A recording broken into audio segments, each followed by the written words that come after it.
Hi, everybody. Welcome to episode 29. My name is Claudia. I'm a mother. This is Polly. She's a daughter.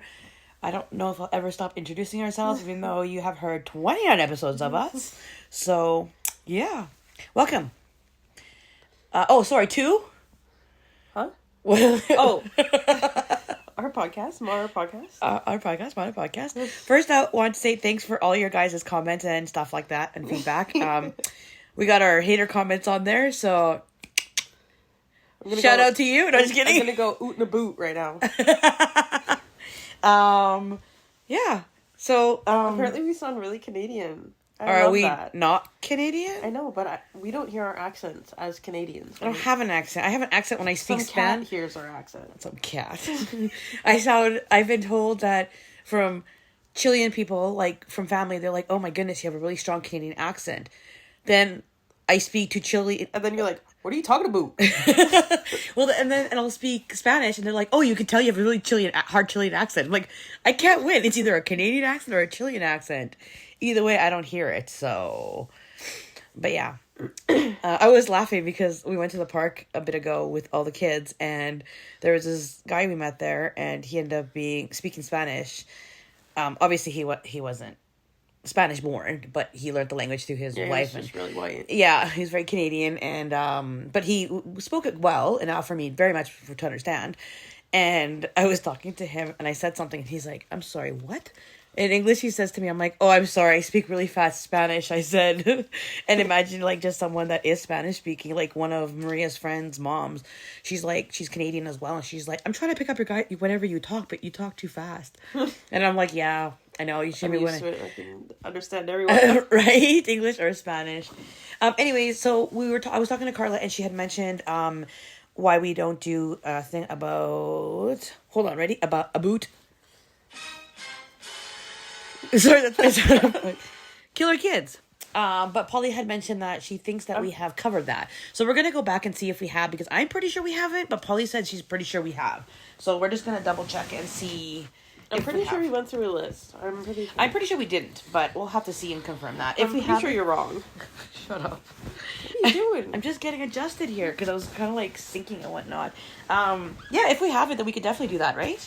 Yeah. I remember reading up about it, but I don't think we actually discussed it on the podcast. So, anyways, our topic of convo is...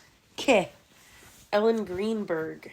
I don't know who that is, so Polly's going to educate me, and we're going to discuss this case, and go from there.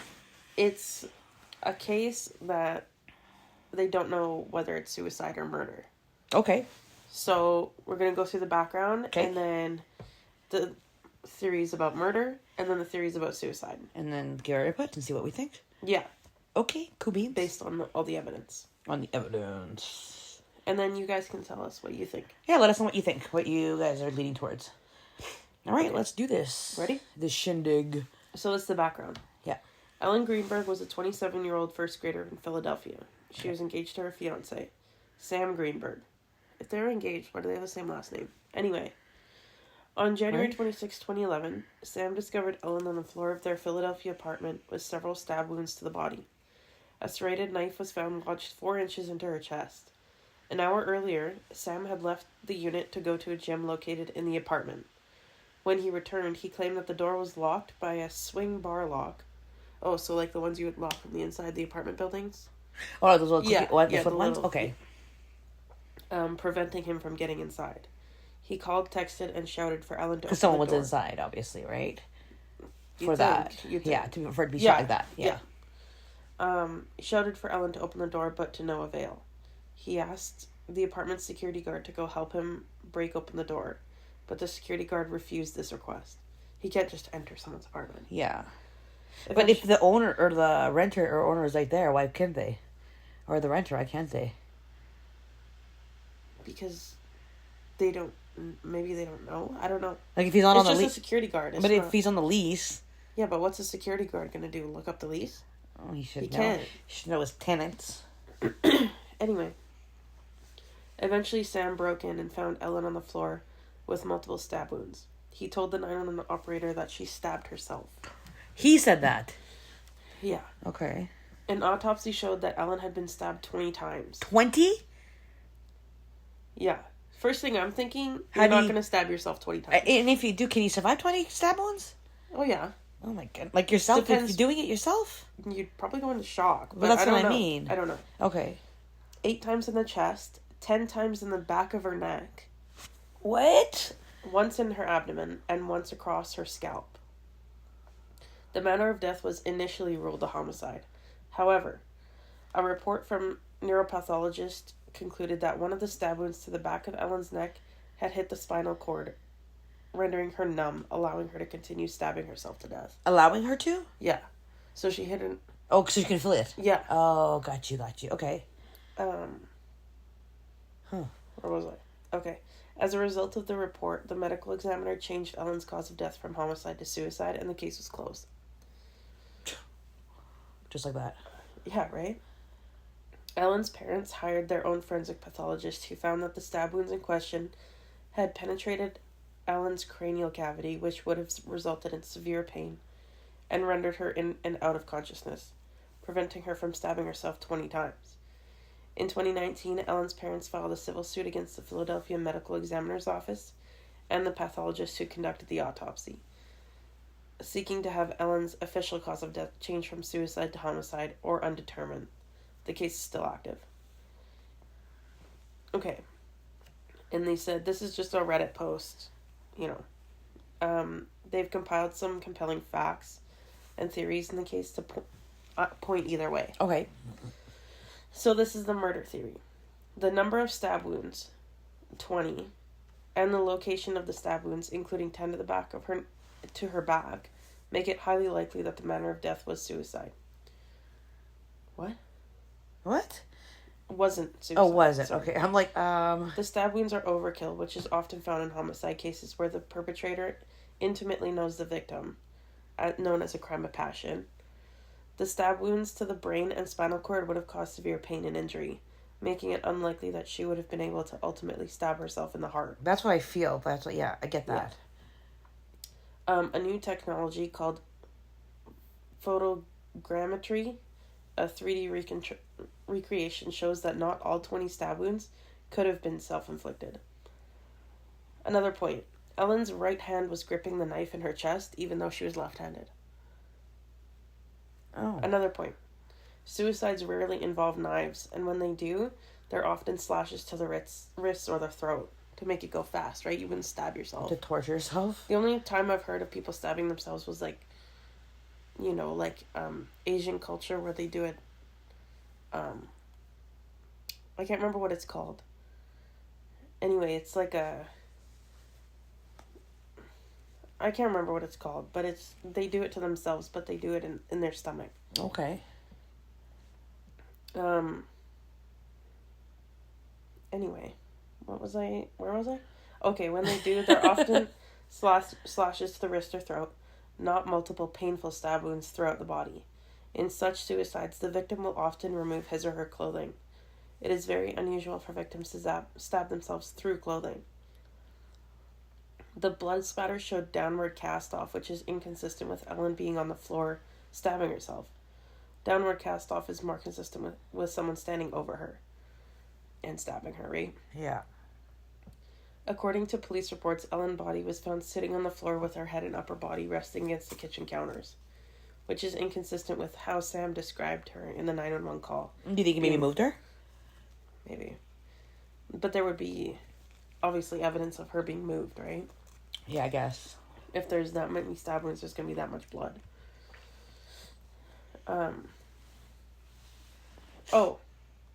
There is evidence that her body was moved. Okay. When EMS arrived on the scene, they noticed that Ellen was in a seated position in the corner of the kitchen with coagulated blood running horizontally from her nose to her ear.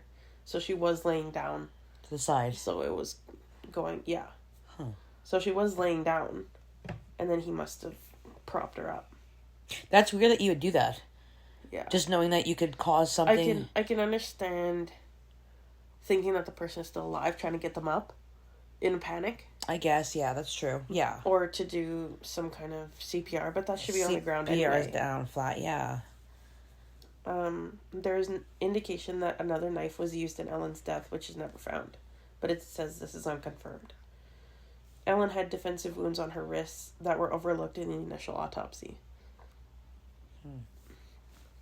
The neuropathologist testified in the civil case that the wounds to Ellen's spine is a post-mortem wound. There was no hemorrhaging. In other words, she was already deceased when she was stabbed in the spine.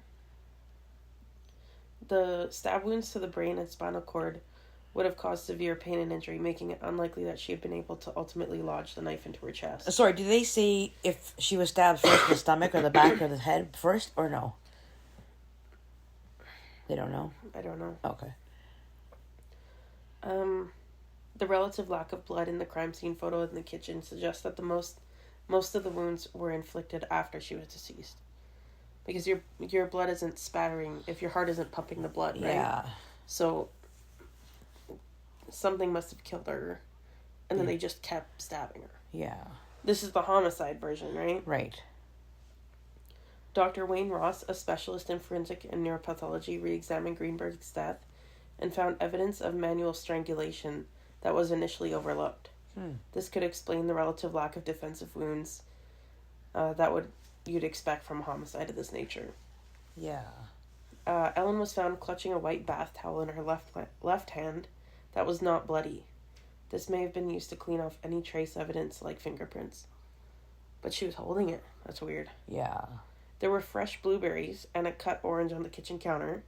Ellen had called Vetri Restaurant earlier, presumably to place an order for dinner, though this is unconfirmed.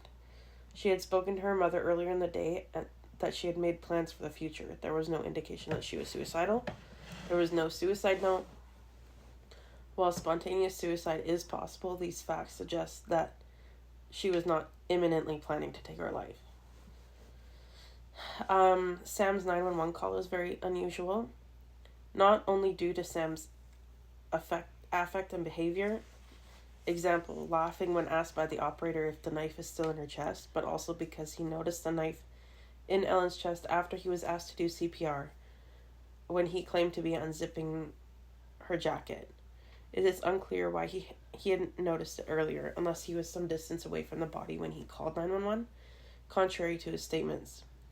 When the 911 operator asked if he was willing to perform CPR, he asked, "I have to, right?"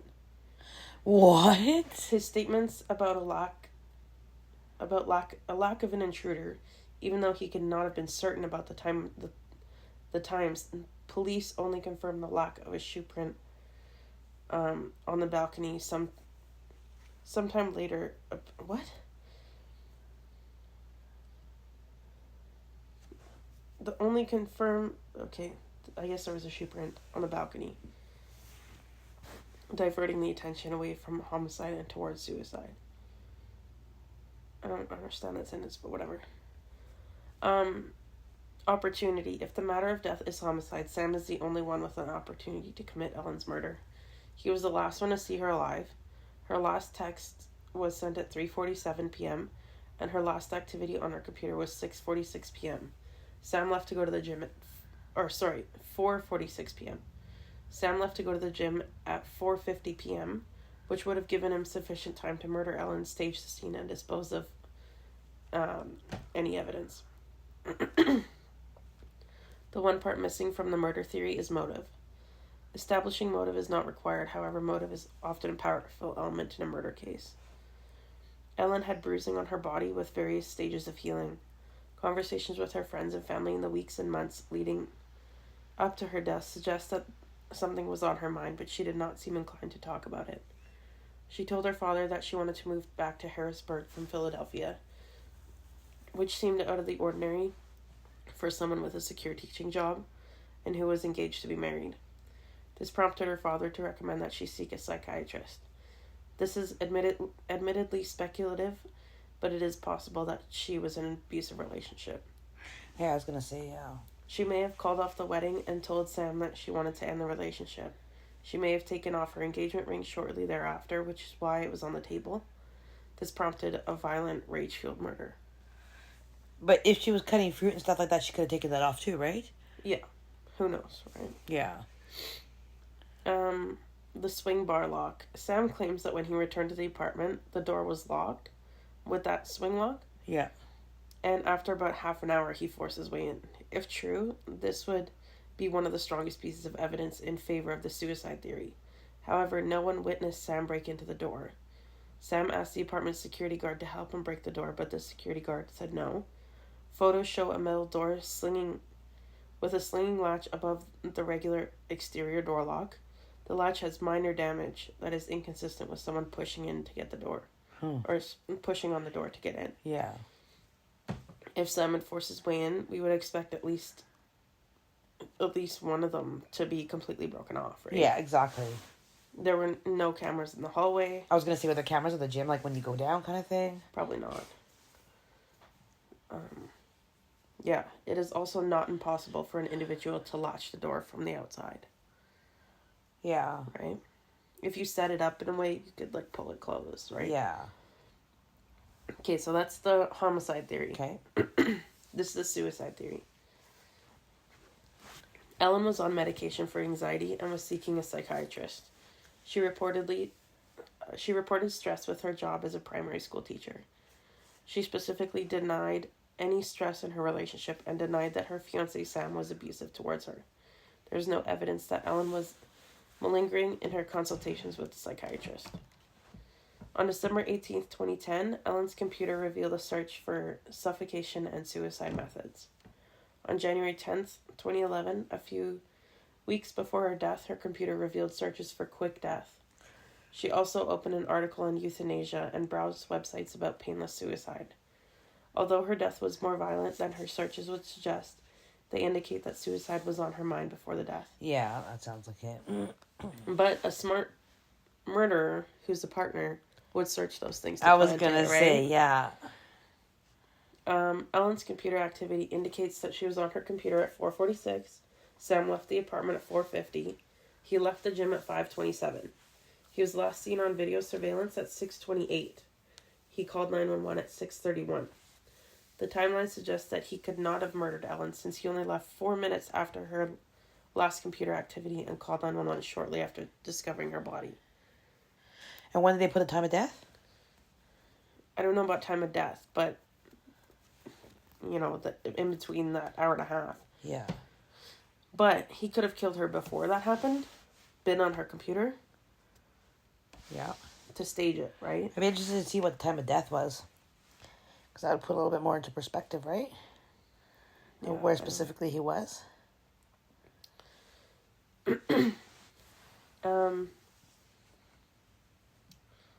Well, with decomposition, like body post, rigor mortis. Yeah. You get like a 3-hour window.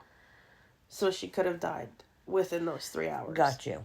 So I'm sure they can't say like specifically. Yeah. You know who'd be able to? Hmm. I'm just saying. CSI. I'm just kidding. CSI isn't real. Well, like CSI is real, but not the show. I'm just saying. They could have figured it out. They could have told us. Okay. Ready? Okay. The odd circumstances of the death can be explained by spontaneous suicide, which could have been caused in part by Ellen's medication, Ambien and Klonopin. These side effects include potential suicidal thoughts or actions. Ellen had only been taking these antidepressants for about 5 days. A week and a half before her death. Both medications were... Sorry. Yeah, you better be. Sorry, I just picked something up. Excuse me. Both medications were prescribed at Ellen's request since her previous meds were not helping in treating her anxiety. There were shallow stab wounds that appeared to be hesitation wounds at the back of her neck and chest, which is consistent with suicide. That would be so awkward, though. Like, if I was gonna, kill myself, it wouldn't be to the back of the neck. Yeah, that is an odd place to kill yourself. With a knife. It would be with a gun. But if it's him, and he's Googling ways to kill themselves, and to make it look like a suicide, and it's just an odd way, then I can kind of see it. Do you know what I mean? Yeah. Okay. There was no forensic evidence tying Sam to Ellen's death. No blood seen on Sam's person. No bloody clothes. It would be extremely difficult for Sam to murder Ellen, stage the scene, move the body, and clean up without leaving any trace DNA. Yeah. But he lives there. But There's going to be his DNA everywhere. Yeah, but blood evidence, right? There is no blood evidence. I guess. With a blood, no matter how, like you said, if it's blood, their heart is still pumping there, it's going to be splatter. Where is that? On him. Yeah, but if he stabbed her somewhere he know would kill her instantly, or within a couple minutes, he could go back and stab her body multiple more times. I guess. Who knows? He couldn't have done that in an hour or less. In homicides involving stabbings, the perpetrator often cuts themselves during the attack due to adrenaline. There was no reported cuts on his hands. The damage to the latch on the door is consistent with Sam's statement that he had to force his way in the unit. If the door was not actually latched, it would have been risky for Sam to ask the security guard for help in breaking it in, since the security guard could have agreed to Sam's request and would have learned that the door was not actually latched. Yeah. The lack of any shoe prints in the balcony suggests that there was no outside intruder. Oh, like somebody came in through the window. Okay. Making it less likely that anyone except Ellen would have latched the door. The neighbors didn't hear anything. After Ellen's death, her parents told police that they had no knowledge of abuse in the relationship and that Sam was a fine young man. Sam texted Ellen after he left the gym, and was attempting to get inside. His texts include, "Hello, open the door, what are you doing? I'm getting angry. Hello, you better have an excuse. What the F? You better have an excuse? That's weird. What the F? You have no idea." The nature of these texts are not what one would expect if From someone that's concerned. Yeah, or if Sam was staging suicide. Yeah. The texts appear genuine. If Sam had already killed Ellen and was sending the text as a ruse to make it appear as a suicide, we'd expect him to word the text in a way that made himself look more favorable and concerned.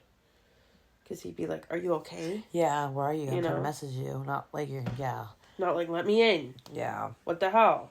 Yeah. Instead, the text suggests that the two may have been arguing before Sam left to the gym and was genuinely angry at Ellen for locking the door. Some counter-arguments to the suicide theory. Okay. Suicidal thoughts and search terms related to the suicide do not necessarily mean one will act on it. Yeah, like, I think I've looked that up before just out of curiosity, right? Should I be concerned? No. Because it's not like I'm going to go and do it. It's not like I'm looking it up for myself. Yeah. Half the time it's looking it up for these videos or whatever, right? They're going to go to your laptop. They're going to be like, I know. Yeah. It is my lisp came out there. It is inexplicable that Ellen would search up painless suicide and then stab herself multiple times. Right? Yeah. She had told her mother that the recently prescribed medication was finally helping with her anxiety. There was no reported side effects. It would be unusual for the medication to suddenly induce suicidal ideation after it had been working for her. Sorry to jump. I feel like all medicines have that warning, like suicidal thoughts. Like almost all of them. I know. Do. I was looking at an ad. It was an ad from the States, but it was about a psoriasis medication. Yeah. And it like suicidal thoughts. I'm like, what? On medication that you're just putting on your top. It was a pill. Oh, okay. But still, I'm like, it's just my skin. Like, what are you doing? The fact that the neighbors did not hear a struggle cuts both ways, though it likely does more to support the murder theory. Sorry to interrupt you on that. Okay. We have two neighbors. If something were to happen and you hear something, it's got to be something so loud, like... Yeah, but they live in an apartment building. But even so... Yeah, I guess apartment buildings are a little bit closer to... Everyone hears you. You have, 4 units attached to you, right? Yeah, that's true, I guess. Yeah, I never thought of that. But, remember, there was suffocation. So somebody could have killed her, asphyxiated her, and then... I just feel like even living in an apartment, you just hear stuff, you're like, okay, whatever. Like, you don't really point to... Unless it's like a blood-curdling scream. Exactly. Yeah. Like, you don't really, like, yeah, I heard sounds, but I hear sounds all the time. What does it matter? You just block it out as a normal thing. You know what I mean? Not like normal, but you know what I mean? It's not something you like, hold on a second, I heard someone stomp. Let me pause my life here and we'll go investigate. You don't. Yeah. You're just like, here, they're walking, whatever. Unless you hear, like, screaming or, like, really loud arguing. Yeah. I don't think anyone's going to call it. No. Or no, like are you gunshots, you know? Yeah, that's different. Yeah, like, that's what I mean, right? But the asphyxiation, he could have, like, you know, suffocated her with a pillow. Yeah. And then stabbed her. Yeah. And that's why there was no blood. Yeah. Because she would have been dead. Yes. They don't know what the cause of death is. Yeah, that's weird. Okay, yeah. Makes sense. Or did they say it was asphyxiation? I can't remember.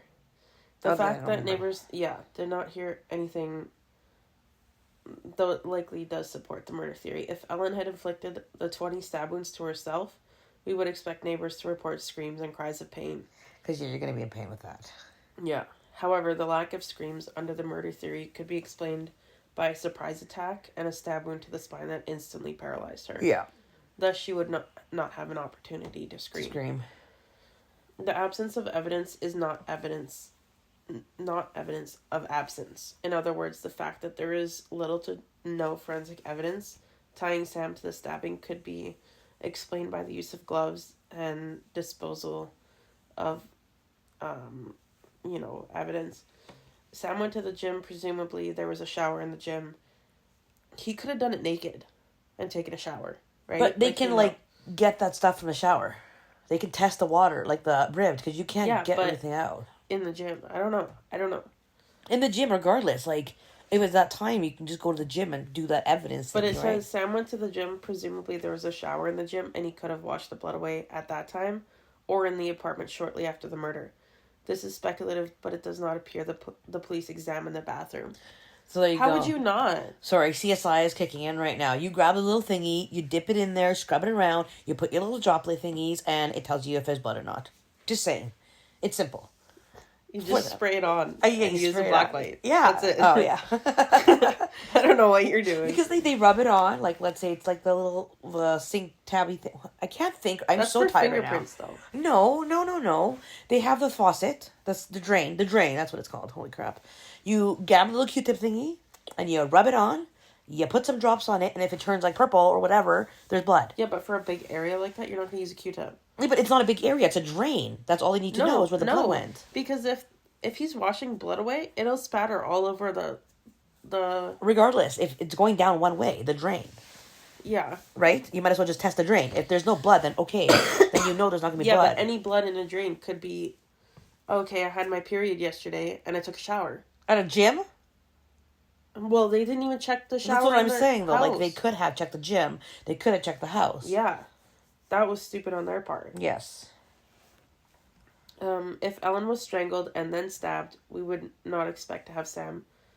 we would not expect Sam to have much blood on his person, since most of the stab wounds would have been inflicted post-mortem. Yes. That's what you're saying. Furthermore, given the police's initial conclusion about the manner of death as suicide, the scene was not properly preserved. Obviously. And crucial forensic evidence may have been destroyed after the unit was cleaned. How would... But when you're like, yeah, this was suicide, I'd be like...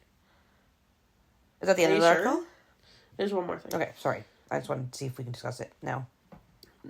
Now. Not because I'm impatient. The parents' statement about Sam being a good fiancé are not conclusive. It is not unusual for victims in domestic violence situations to remain quiet to their loved ones about the predicament. Ellen lived in Philadelphia, about 2.5 hours away from her parents in Harrisburg. Her parents would not have even seen the couple interact on a regular basis. I just feel with his text messages, they were a little more intense than what... Sorry, if something happened, Dad would be like, babe, what's going on? Babe, how come you're not answering? Hey, babe, I'm kind of worried. Are you okay? I understand that, but if they did have an argument before... Yes. Like, but, she took off her ring. But even as, wait until, or whatever, like, what was the last message he said? It was kind of like... more aggressive than what you would think. He said, you have no idea. Yeah, exactly. Yeah. Regardless if you're fighting or not, you don't say you have no idea. You better have an excuse. Exactly. Like, who says that? Even if you're fighting. Like, you know, those Reese are... would say that. Oh, really? I don't think... I know Dan wouldn't. I think he would be upset like that. I think he would, but Dan wouldn't be. He wouldn't kill me, but you know. No, but like the aggression, like the anger. Yeah. See, no, Dan wouldn't be. He'd be like, "What the hell?" But I would have done that. I would have locked the door on him. You know? If we were fighting, I'd be like, click. Go work out for longer. I think I done that to Dad too. I just like, oh, you're outside. Click. Oh, sorry, the door slipped.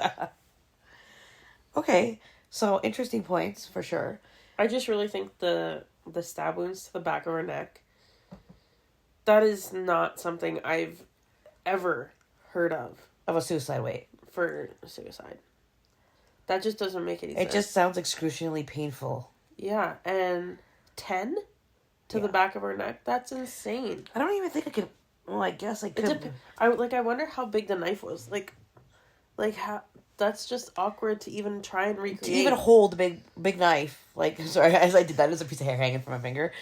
Even, like, grabbing, like, what... Dan's like a knife guru. He'd be like, don't use that knife for this, blah, blah, blah. So I don't know what it's called. It's like the bigger knife. Is it a butcher's knife? A steak knife? The big one? The one next to the bread one? Well, the serrated one was the one found in her chest. The serrated one. The bread knife. That thing is freaking huge. Yeah. But they said that... There's no way I could even stab myself with a knife that big. Yeah. Like, not even. Like, I'd be like, ow. Like, what I would miss. But also, the blood spatter patterns, when you're doing that, it is downward. Well, yeah. Yeah. So, and they said downward is more likely a person stabbing from above. But it could have been her. Yeah. It could have been. Who knows? But it just doesn't make any sense. I think of my knives at home and think they're pretty dull. It'd be very painful for me to get things. Like, if I was going to stab myself in the back of the neck, I'd probably use, like, a paring knife. Yeah, it's something small that's, like, I can reach it, right? Like, my arms I would never think to do that. I would never think to stab... Like, if I was going to kill myself with a knife, it would be... In the slit front. my throat, that's it. Yeah, because over and done with. But I feel like if I were to kill somebody... Even that's not over and done with, you're still there that's for true. like a couple minutes, but... I feel like if I were to... Well, I'm going to incriminate myself here or something, but I feel like if I were to hurt somebody, it would be from, like, the back, right? Like, if it's... Yeah, if you're attacking them. Yeah. Right? Yeah, that's what I mean. Like, I feel like it's more of a going towards murder. So, do they say where Sam is now? No. Do they say if he's happily married within, like, a month's time? Now we know it's of him. I'm going to say, yeah, it's a motive for murder. I'd like to know where he is now. I'll look it up. Okay. But, okay, I want to go through and tell you what I think. Tell me what you think, Paul. Like, his timeline. So, I think they got into an argument. Okay. While she was in the kitchen cutting an orange. Cutting an orange. Okay? Specifically an orange. Yeah. They got into an argument. She was like, I'm done. I think I'm going to move back. Because this medication is helping her anxiety, right? Right. So, I think she had a little more courage than she usually does. Right. I think she was arguing. She took off her wedding ring. And she said, I'm done. I'm moving back to Harrisburg. Right. And that's it. And I think he got, obviously, extremely angry. Because I do think there was, if she had bruising, that is multiple stages of healing. Then it's a reoccurring thing, right? Yeah. So I think he asphyxiated her, whether he choked her to death, used a pillow, because they didn't say if she had, like, marks around her neck. They didn't say... I know they checked the pillows, I'm sure, because they're probably... Yeah, right? Because they didn't check the scenes anyways. Just one pillowcase is missing, and they're like, eh. That's okay, it happens. It's in the laundry. It's fine. But I think that he suffocated her somehow. And then stabbed her. Made it look like she was on her computer until just before he left the gym. Yeah. There's no cameras in the hallway, so if he did lock that lock from the outside, it wouldn't show it. Wait. there would be no evidence of him, grabbing it and pulling it towards him I guess to close that's it. how you would lock it, hey? Yeah. Because you'd have to, like, stick your finger in there and then lock it. Even use, like, a hanger and pull it closed, right? Yeah.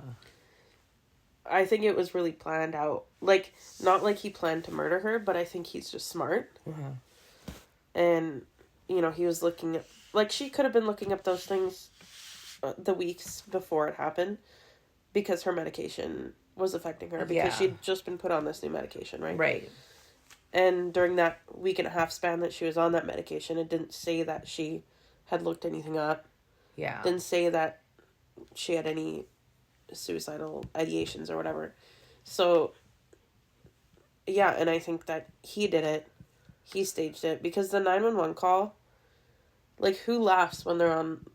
Some people do the nervousness. Yeah. I get that. Yeah. But the CPR, do I have to? I have to, right? Like, if you want your... I can understand from the perspective of, like, they're really dead. Like, there's nothing I can do. Okay, I never thought of that. Like, do I have to? She's covered in blood. There's a knife in her chest. Yes, okay, but he didn't say the knife was in her chest. He said it after he did the CPR. Yeah, he said he didn't notice it until he went up to her. But he also said he saw her on the floor. And that he moved her. So how are you doing CPR on a person that's moved when they tell you not to move the body during 911 calls? Especially if you're stabbed. Yeah, because you don't know what damage could be done to your spine already. You're just making it worse. Yeah. That's a little fishy. Yeah. So I think he did that all. Obviously, he must have, like, some knowledge if he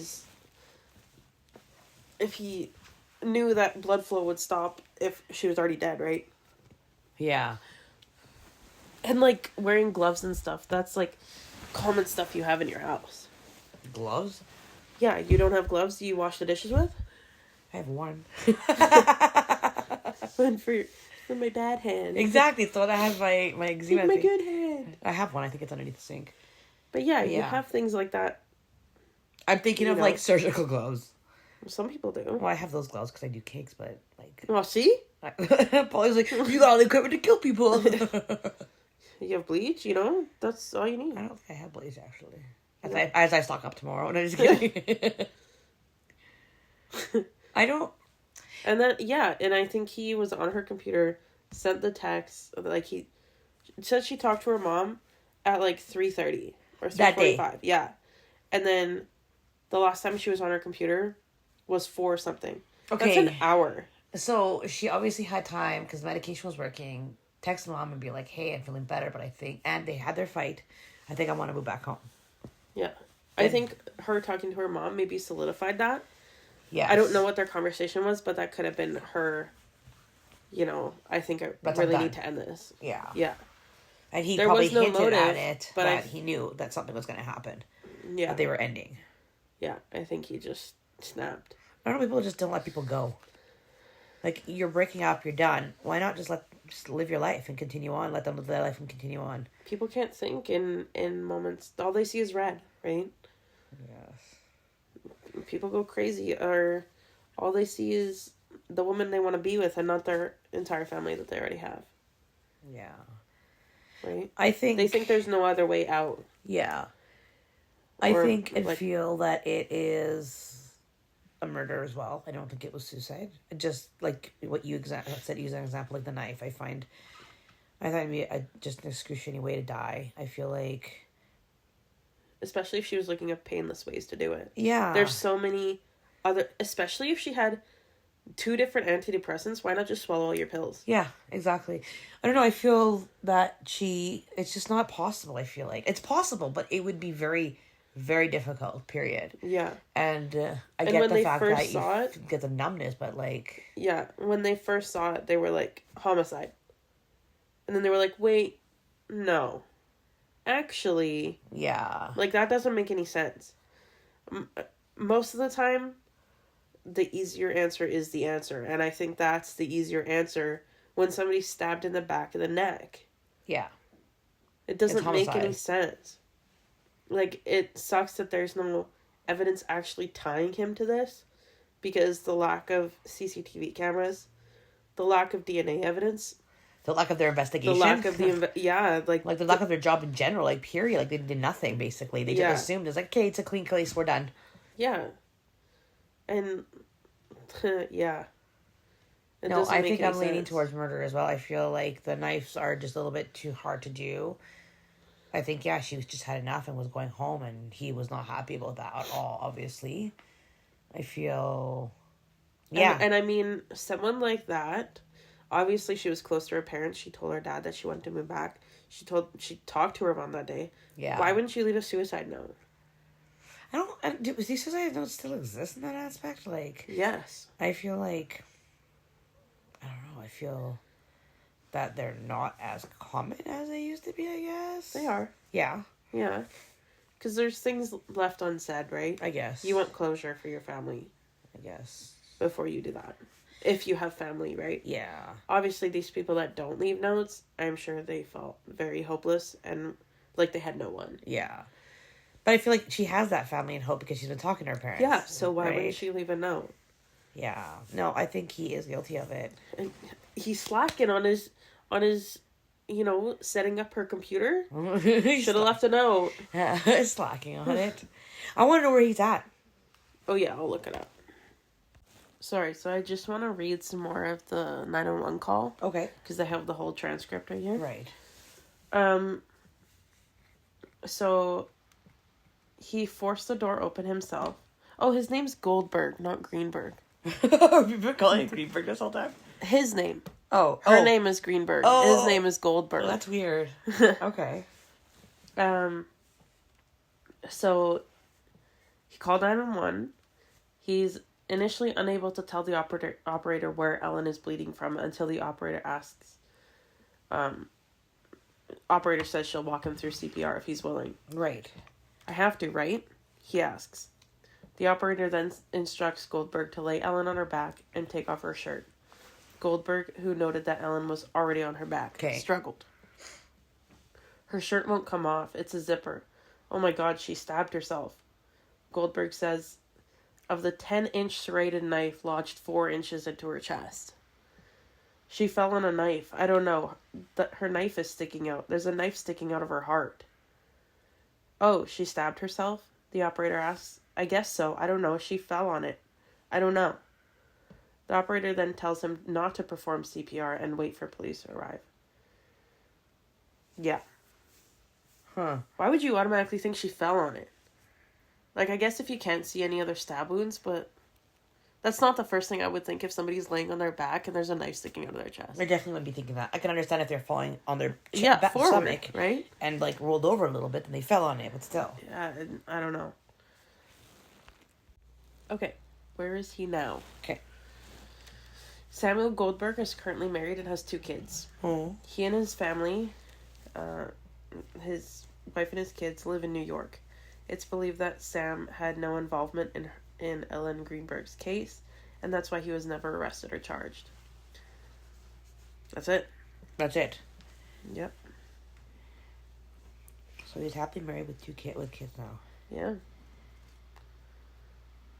Again, Crazy. I wonder how long after other stuff happened he moved.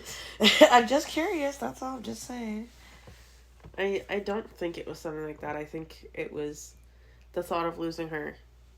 Not the thought of losing her, but the thought of her leaving him. Can you imagine being his wife now? Like, if you're cute, I'm sorry, I wouldn't be your wife. Right? Like, sorry. I would just be very paranoid that if I were to leave you, you're going to murder me too. And it's going to be a suicide kind of thing. I saw a tattoo today that had a bloody knife, and it said, "It's always the boyfriend."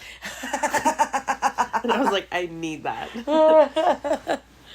That's too funny. I don't know. I definitely wouldn't be if he had passed that insanely intense. I'd be like, nope. Especially when there's that many questions. Yeah, I'd always be asking him about it. But I think that would it would dissolve itself. Yeah, there. Yeah. He's not gonna be honest. Be like, so where were you at this time exactly? Well, he's just gonna go. I'd be checking our laptop history every day. Yeah. Screenshotting it, making sure it doesn't say "painless ways to die." Horrible.